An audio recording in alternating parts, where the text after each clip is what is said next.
beaucoup de variations. Merci Luc Ravel, avant de, justement, je voudrais passer la parole aussi à Véronique sur le côté emprise, et ce qui va pas falloir qu'on élargisse un petit peu, et puis le côté aussi désacralisation de la personne du prêtre.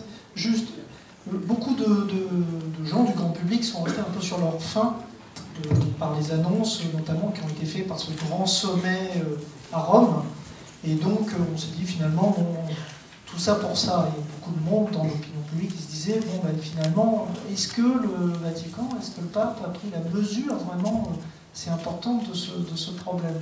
Est-ce que vous trouvez qu'on en fait assez? Comme vous êtes direct, je suis direct aussi dans mes questions. Moi je rencontre beaucoup de personnes et beaucoup de mes prêtres qui m'ont dit, vous en faites trop.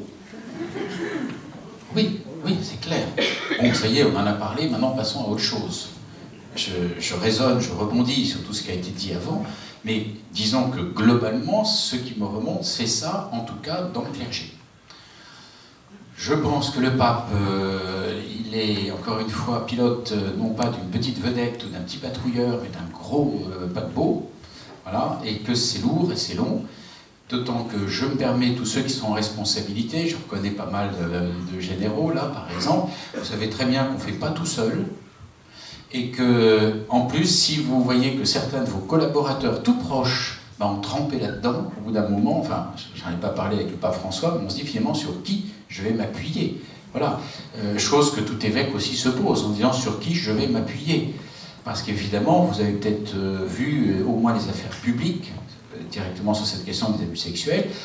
On l'a dit tout à l'heure, je crois que c'est Marie-Jo, c'est pas les prêtres les plus, les plus en retrait qui sont concernés, c'est souvent vicaires généraux ou des gens comme ça. Donc ça veut dire que sur qui on s'appuie pour faire bouger. Je consomme pour cette prise de conscience, on va parler de ce qu'on peut faire, et suite justement à cette question des abus sexuels, je me suis aperçu qu'il y a une énorme différence entre informer et sensibiliser. Et que c'est les consignes que j'ai données de ce qu'on a fondé sur le diocèse, le professeur Thiel, on est une commission qui s'appelle de nom de l'aide pastorale, mieux vaut tard que jamais, donc voilà. Et on s'est donné comme première mission, avant de trouver les solutions, sensibiliser. Et nous nous sommes aperçus qu'en fait, on peut donner beaucoup d'informations d'experts, on informe, c'est très bien, mais la sensibilisation vient presque à 100% de l'écoute de victimes. Voilà, je suis obligé de le redire. Voilà.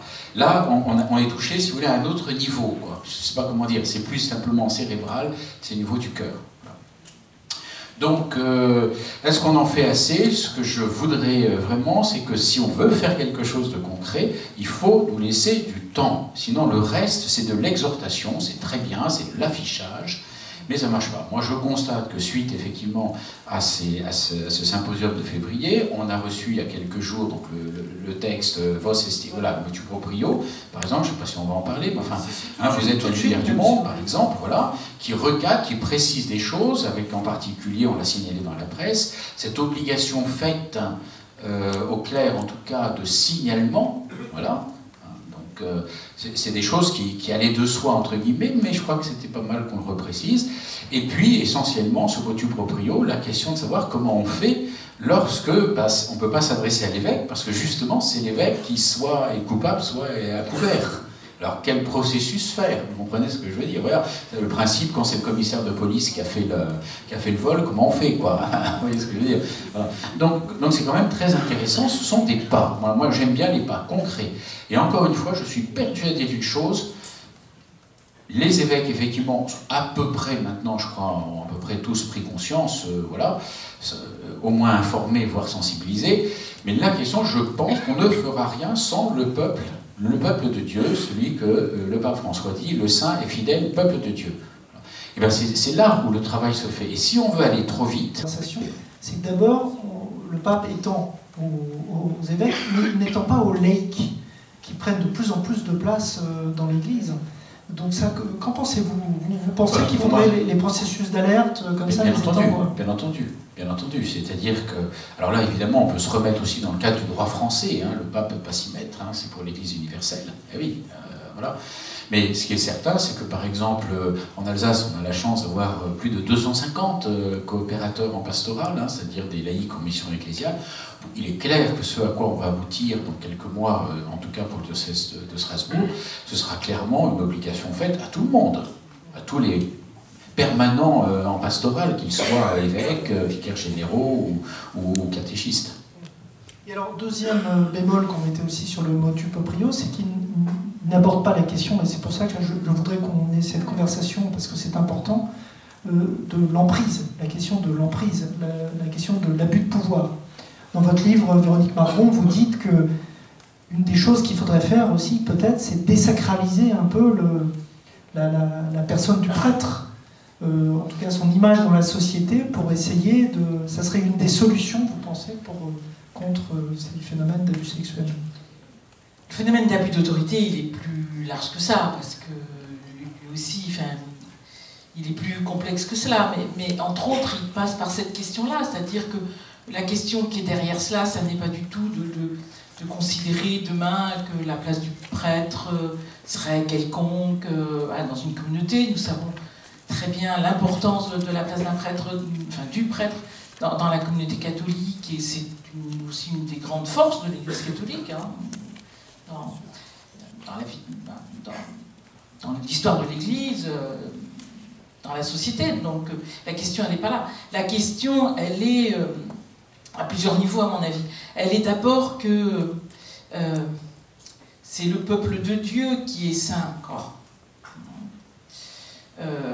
C'est pas le prêtre qui serait plus saint qu'un autre, parce qu'il est prêtre. C'est le peuple de Dieu qui est en chemin de sainteté. C'est pas le prêtre qui est le pasteur. Le pasteur, c'est le Christ.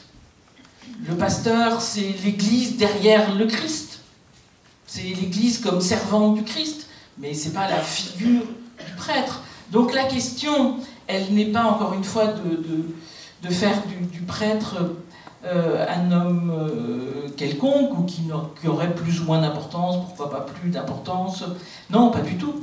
Elle est tout simplement de resituer un vrai travail d'altérité. Autrement dit, dans l'Église catholique, la place du prêtre est fondamentale, mais elle est fondamentale parce que d'autres places sont essentielles.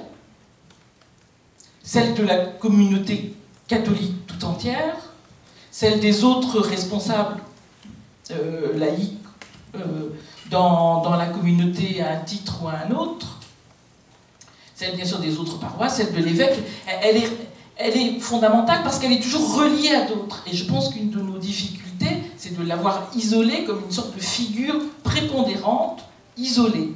Et donc le phénomène pour moi qui se crée quand on fait ça, c'est que, en fin de compte, on ne voit plus vraiment un homme, quoi.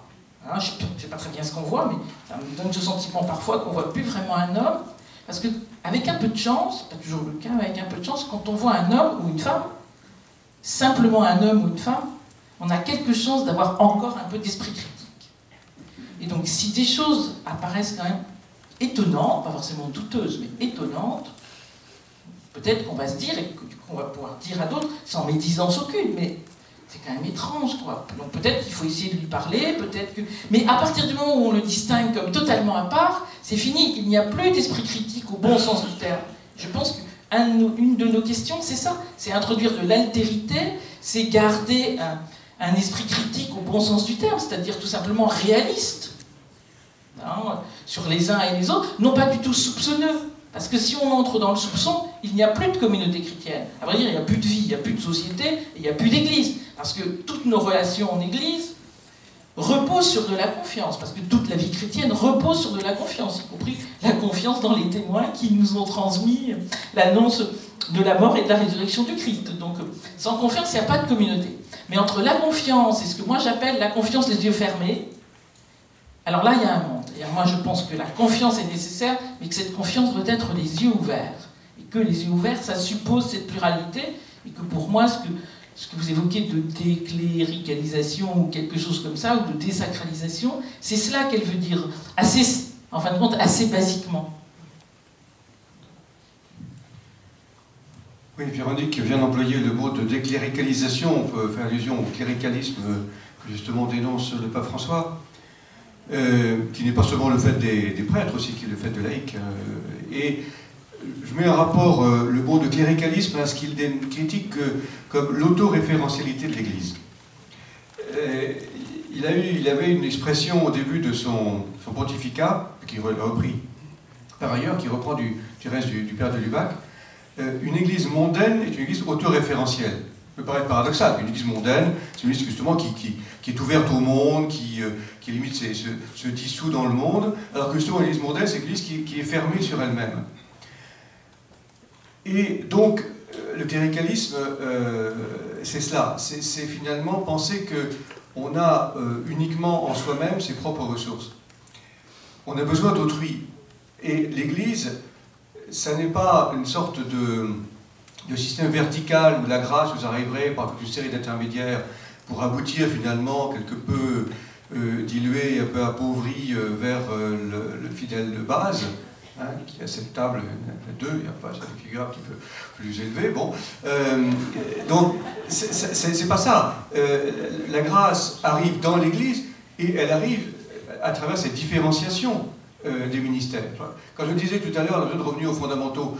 On a besoin de revenir aux fondamentaux de ce qu'est l'Église dans son origine, c'est-à-dire il y a une différenciation de ministères, il y a en particulier des pasteurs. L'Église a besoin de pasteurs, de figures qui ont cette autorité, cette parole particulière.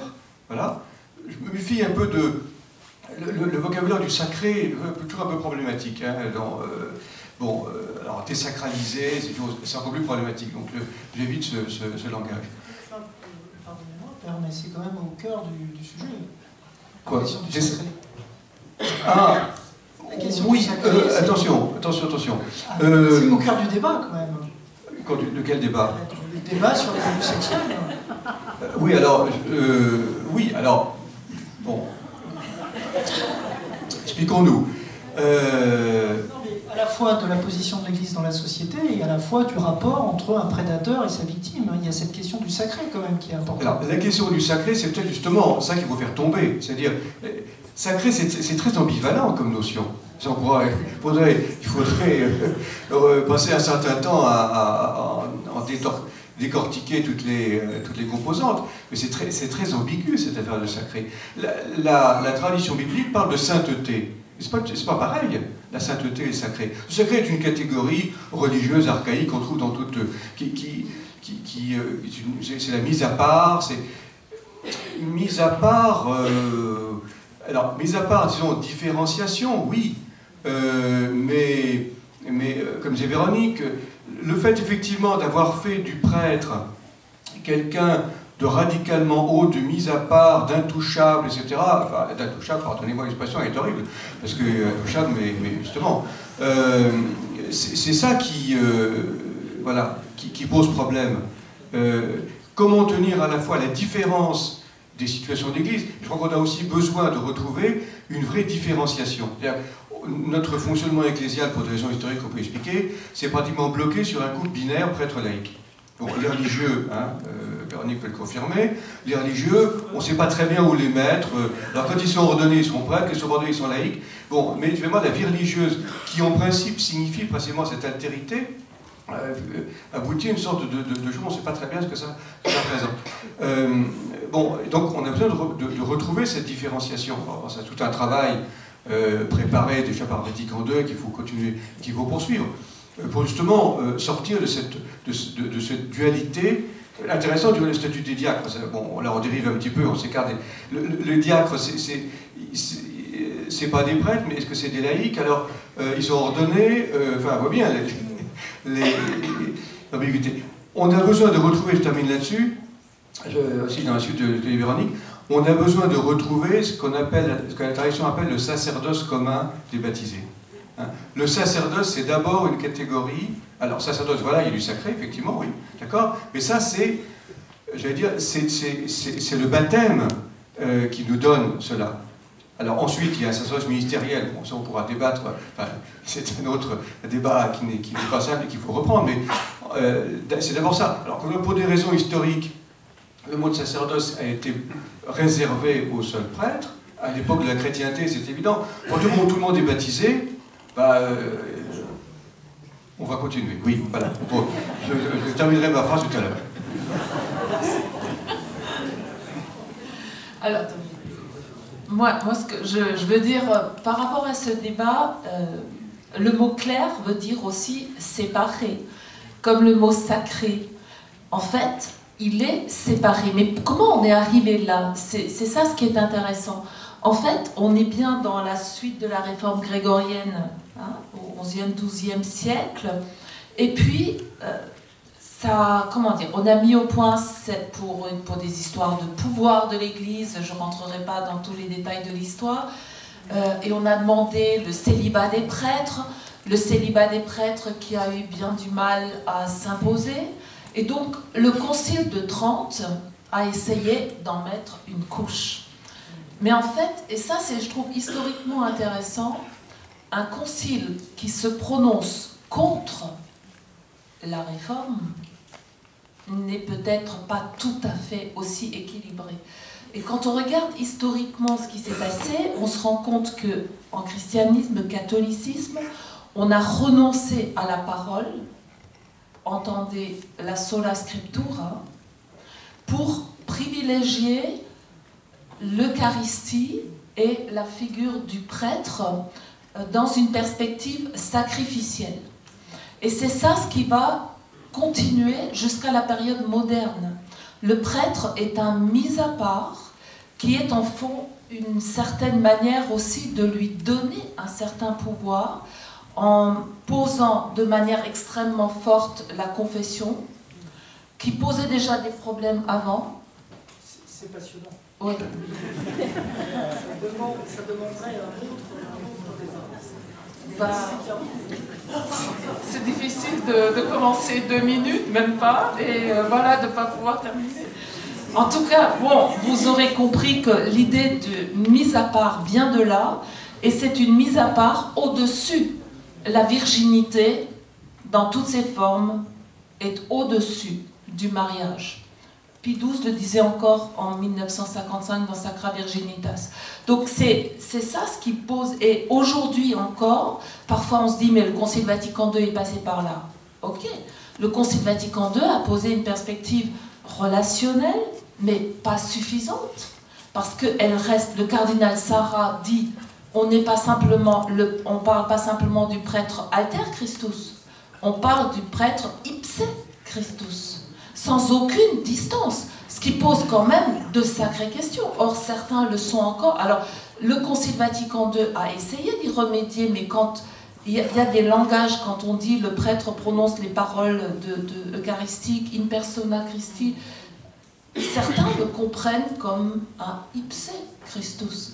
Et donc, cette réception conciliaire n'a pas toujours fonctionné aussi bien, et en tout cas, on n'est pas arrivé au bout de cette réception. Jean-Baptiste et Mathilde, je pense que ça vaut un débat en soi, hein, tout ça. Mais juste avant de passer les questions à la salle, malheureusement, on n'a pas le temps.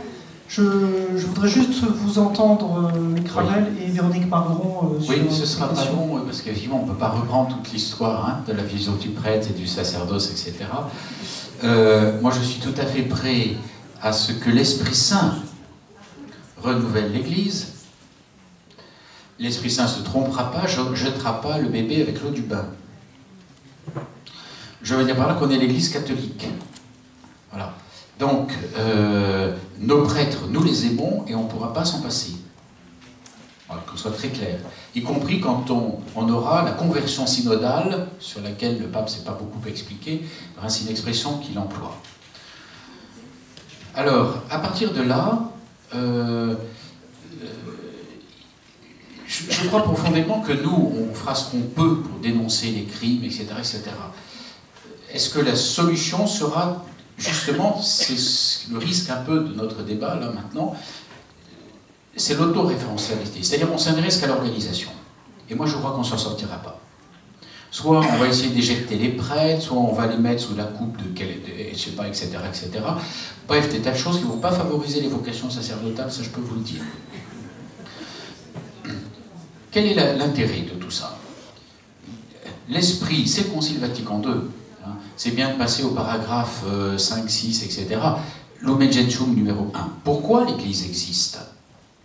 N'est-ce pas? Voilà.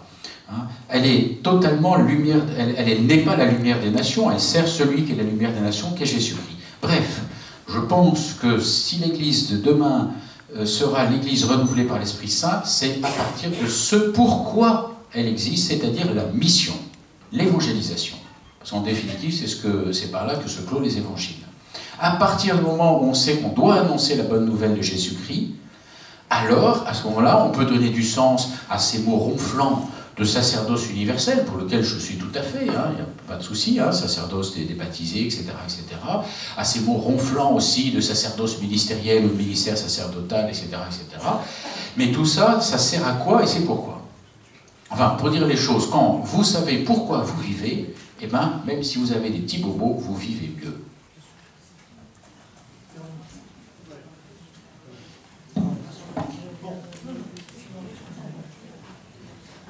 Alors, on va passer aux questions. Alors, il y a eu beaucoup de questions, donc Jean-Baptiste Passé, on a fait une synthèse, en tout cas par thème. Alors déjà, il y a une question très, très pratique, c'est vrai, qui est abordée dans le livre de Véronique Marron de manière forte, c'est quelle est la différence entre le droit canon et le droit civil. C'est vrai que le motu proprio renforce un peu le droit canon et on a l'impression qu'il se rattrape un peu par rapport au droit civil. Il y a aussi dans le droit canon, quand on se plonge un petit peu dans l'appréhension de toutes ces questions par le droit canon, on voit comment le mécanisme du secret a été aussi protégé juridiquement par le droit canon.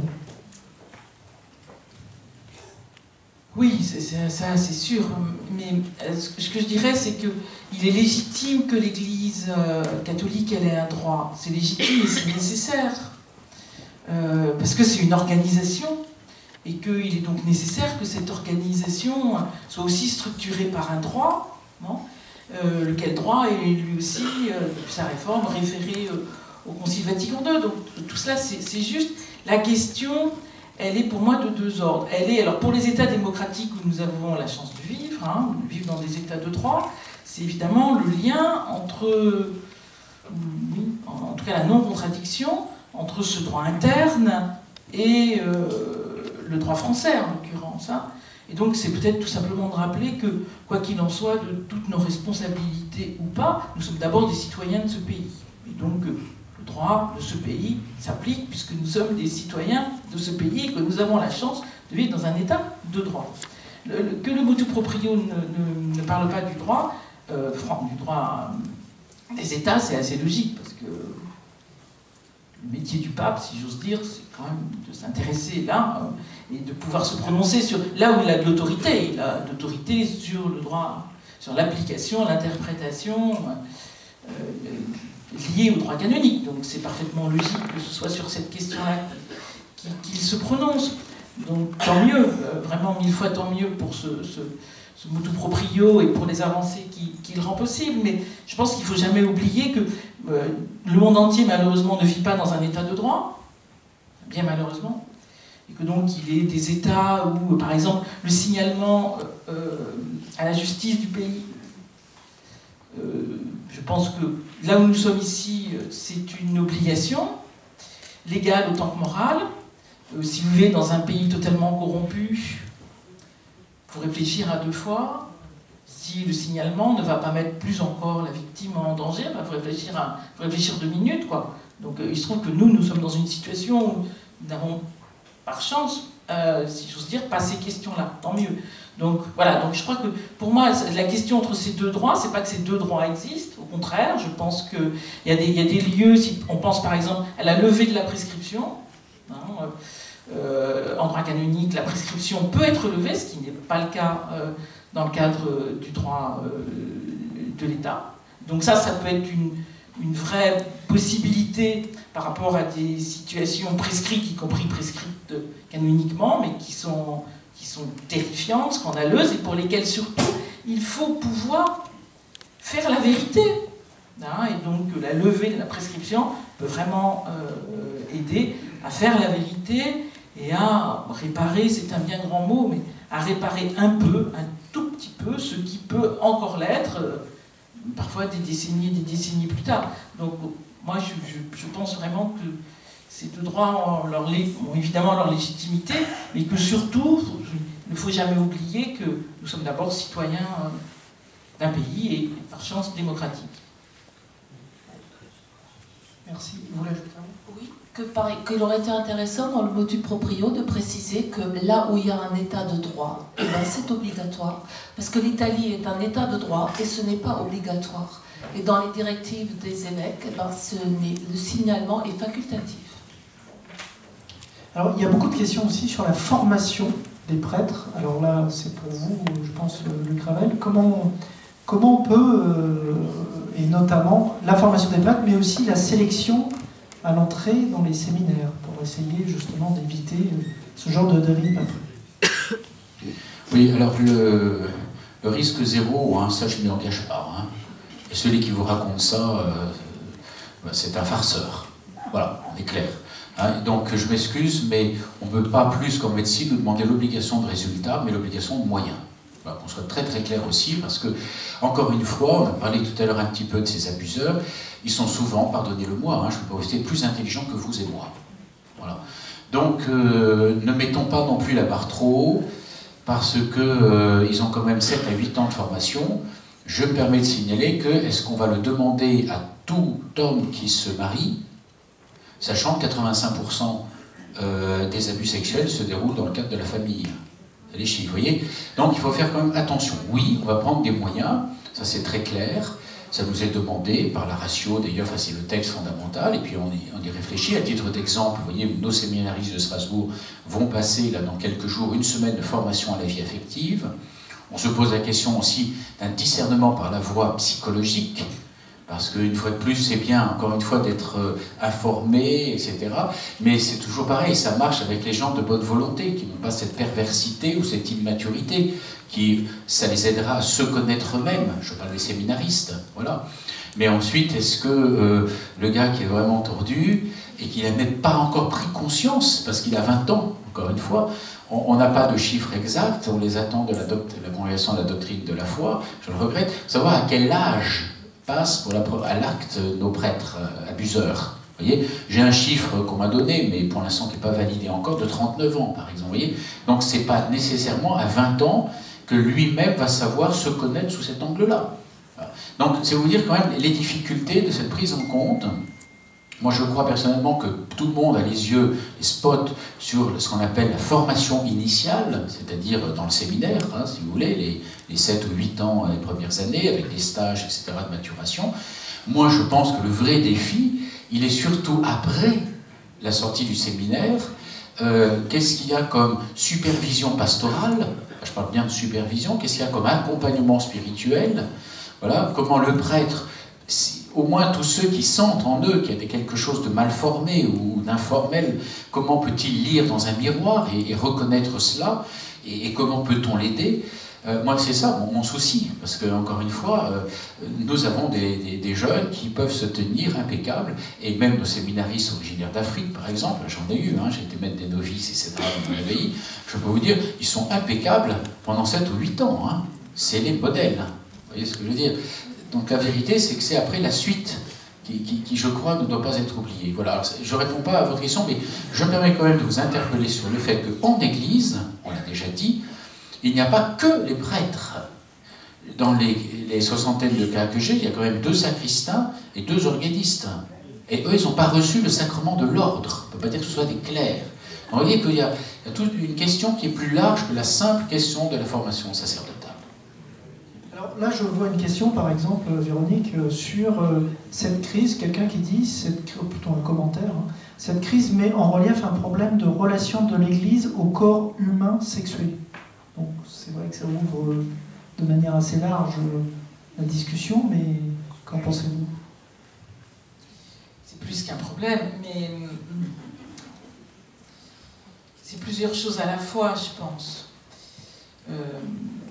2 choses peut-être simplement.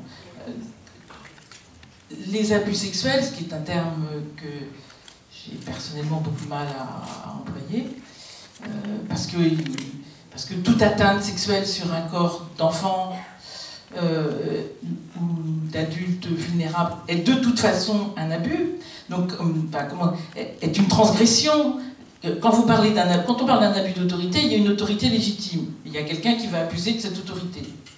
Si vous parlez d'un abus de langage, il y a une conversation légitime, et puis quelqu'un va abuser, c'est-à-dire va en profiter pour mentir, pour dire des choses fausses, pour des fake news, etc. Mais il y a évidemment une conversation légitime, des échanges d'informations légitimes. Alors qu'un abus sexuel, il n'y a pas de sexualité légitime. Donc, on comprend bien ce terme, et le terme consacré, anglo-saxon, il est dans le droit, bon, très bien. Mais c'est vrai que je pense que même lui, il édulcore parfois un peu notre conscience. Mais ce que je voulais dire à partir de là, c'est deux choses. On sait bien que les abus sexuels dans l'Église sont toujours liés à des abus d'autorité. On n'a pas d'exemple qui serait un abus fortuit. Ou il doit bien en avoir, ça doit bien exister, mais c'est-à-dire un prêtre ou un prêtre ou un religieux qui croise un enfant qu'il ne connaît pas dans la rue et qui va commettre un viol. C'est-à-dire que c'est toujours dans un lien. Donc tant qu'on ne réfléchit pas à cette question-là de la juste relation, de l'altérité, en fin de compte, qui a à y voir dans tout cela? Comment on exerce cette lucidité minimum ou maximum? Bon, donc toute cette question-là, pour moi, elle est fondamentale. Et en même temps, il y a donc l'abus d'autorité, et en même temps, il y a la part de la sexualité qui est en jeu. Il ne faudrait pas commencer à dire qu'en fin de compte, tous les abus sexuels ne seraient que des abus d'autorité. Ils mettent bien en jeu de la sexualité.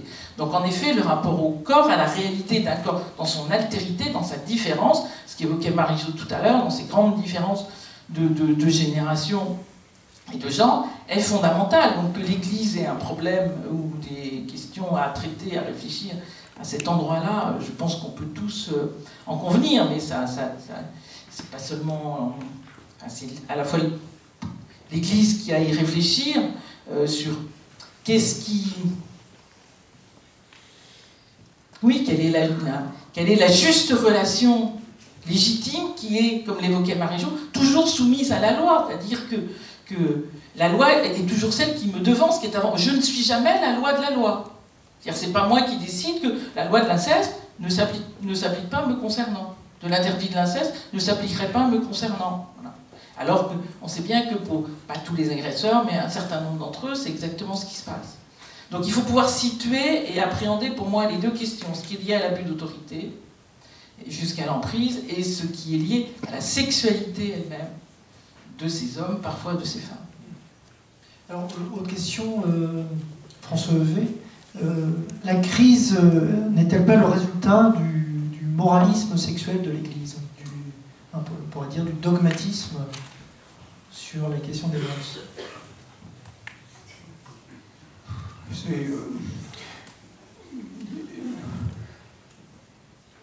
Des phénomènes n'ont pas une seule cause. Bon, on peut effectivement, oui, s'interroger sur ce qu'on appelle le moralisme. Comment dire ça, comment tenir une exigence qui ne soit pas justement du moralisme? Je pense qu'il y a une attente de la part de l'Église. Je pense qu'encore une fois, il y a une attente dans la société, certainement, même si elle passe parfois par des canaux paradoxaux, à l'égard d'une parole qui rappelle les fondamentaux de l'existence humaine. Le moralisme, ce serait une affirmation abstraite. Voilà. Le moralisme, c'est un discours abstrait. Finalement, le meilleur témoignage par l'exemple, d'où effectivement, c'est une contradiction entre la parole et les actes, on voit bien ce que là tout s'effondre, finalement. Donc, alors, c'est toute la question que Véronique a commencé à aborder du discours de l'Église sur la sexualité, qui certainement est à approfondir, précis. Je ne trouve pas tout de suite le mot qui convient. Enfin, en tout cas, à repenser, et à repenser ensemble. C'est vrai, là aussi, quelle que soit la compétence des instances d'Église qui élaborent ces propos, le fait que ce soit en général essentiellement des hommes célibataires qui soient les porte-paroles de l'Église, voilà. Non, mais je veux dire, ça ne s'agit pas de tout diluer, encore une fois, hein, mais comment trouver une manière de réfléchir ensemble cette question-là. C'est ça, à mon avis, qui permettra de faire avancer les choses. Non pas pour, je veux dire, être dans l'air du temps ou suivre la pente actuelle, mais, encore une fois, je pense que l'Église a une responsabilité à avoir une parole forte dans ce domaine-là, mais sa crédibilité gagnerait certainement à être davantage réfléchie de manière collective.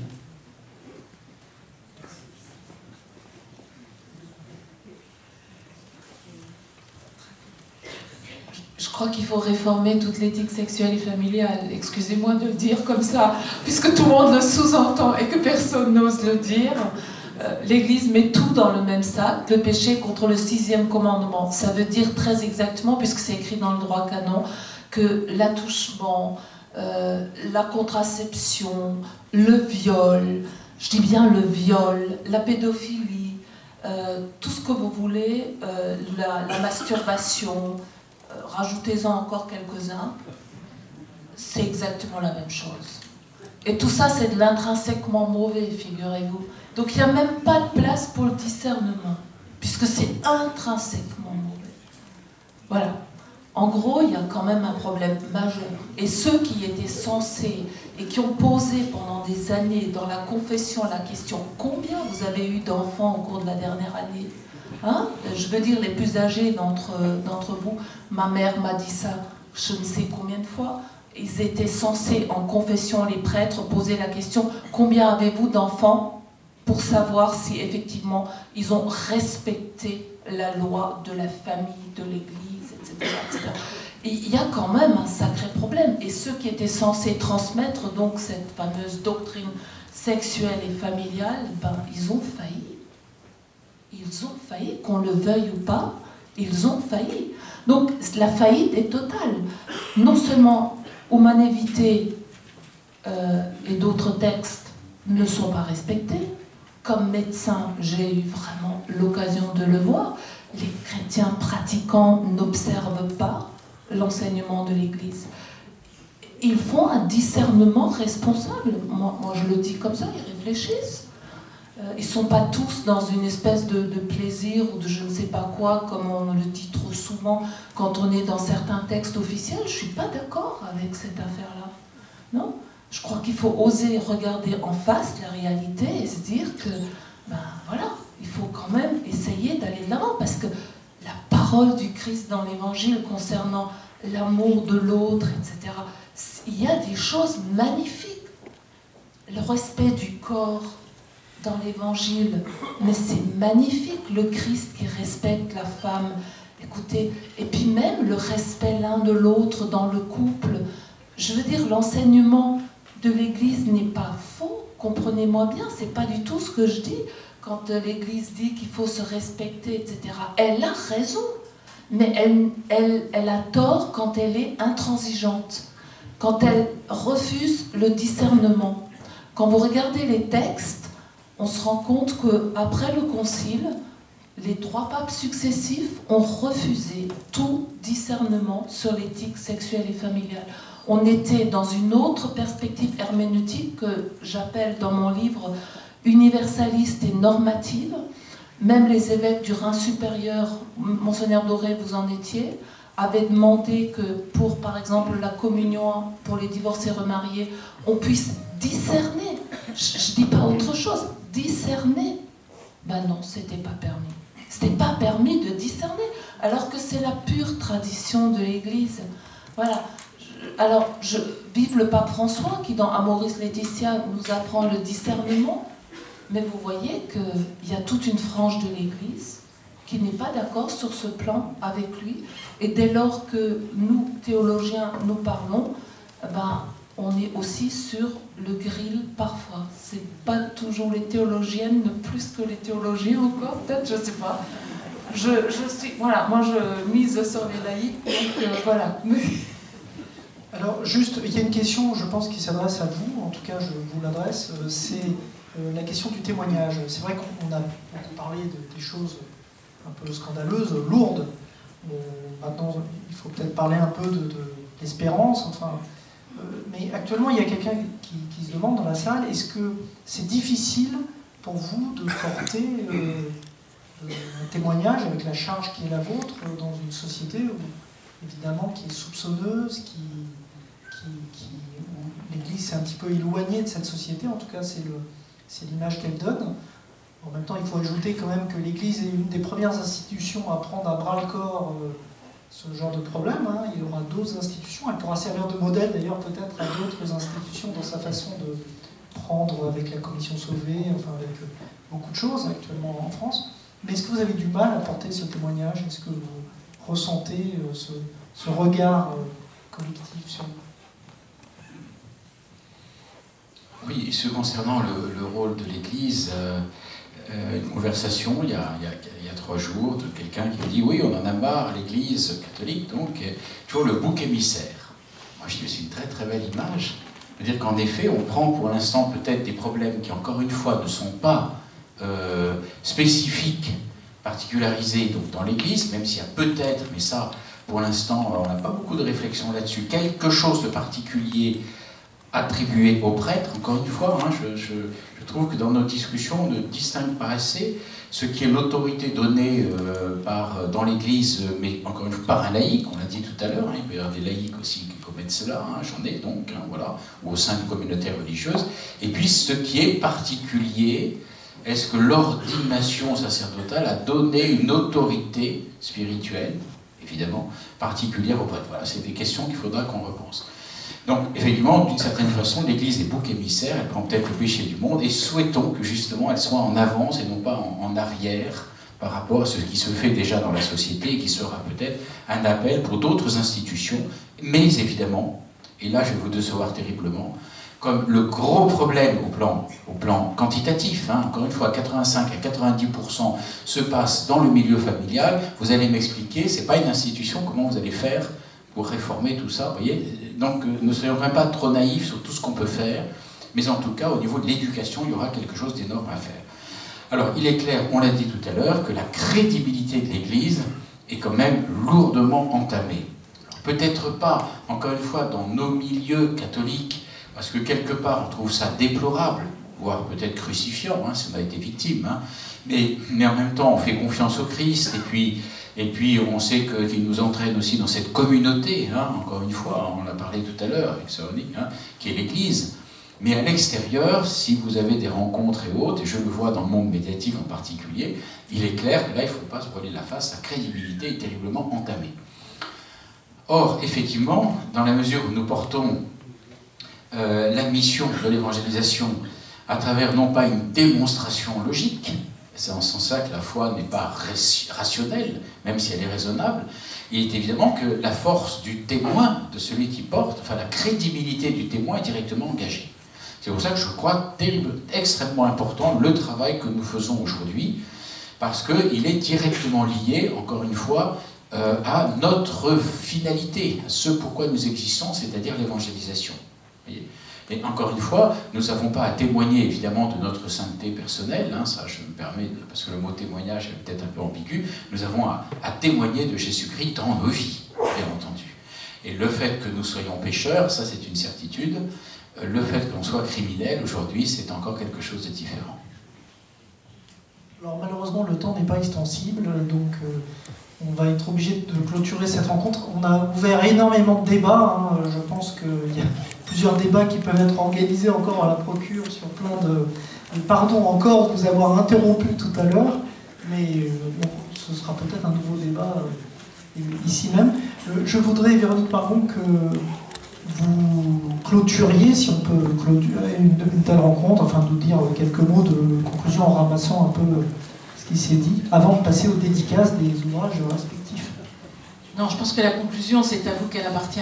La conclusion, c'est de continuer la conversation, c'est de continuer la parole entre vous, dans vos paroisses, dans vos mouvements. C'est que tant que ça ne parle pas suffisamment, on n'est pas là pour parler, pour bavarder, mais vraiment pour, encore une fois, réfléchir et porter ensemble et chercher ensemble comment faire. La seule chose que je rajouterais par rapport à ce que vous évoquiez de la crédibilité, c'est que je pense aujourd'hui que, y compris en interne, je pense quand même que nous en avons perdu une bonne partie de la crédibilité, que je pense que c'est normal. Voilà, c'est normal. Que la trahison est si lourde, y compris si elle, peu importe son pourcentage par rapport au nombre de religieux prêtres, mais elle est si grave, elle est si essentielle dans ce qu'est la protection du plus vulnérable, dans tout ce que dit l'Évangile sur les plus fragiles, tellement l'envers que je pense que la crédibilité est aussi atteinte en interne. Et on le sait bien pour avoir nombre aussi d'amis dont on voit bien que quand même ils se retirent sans crier gare.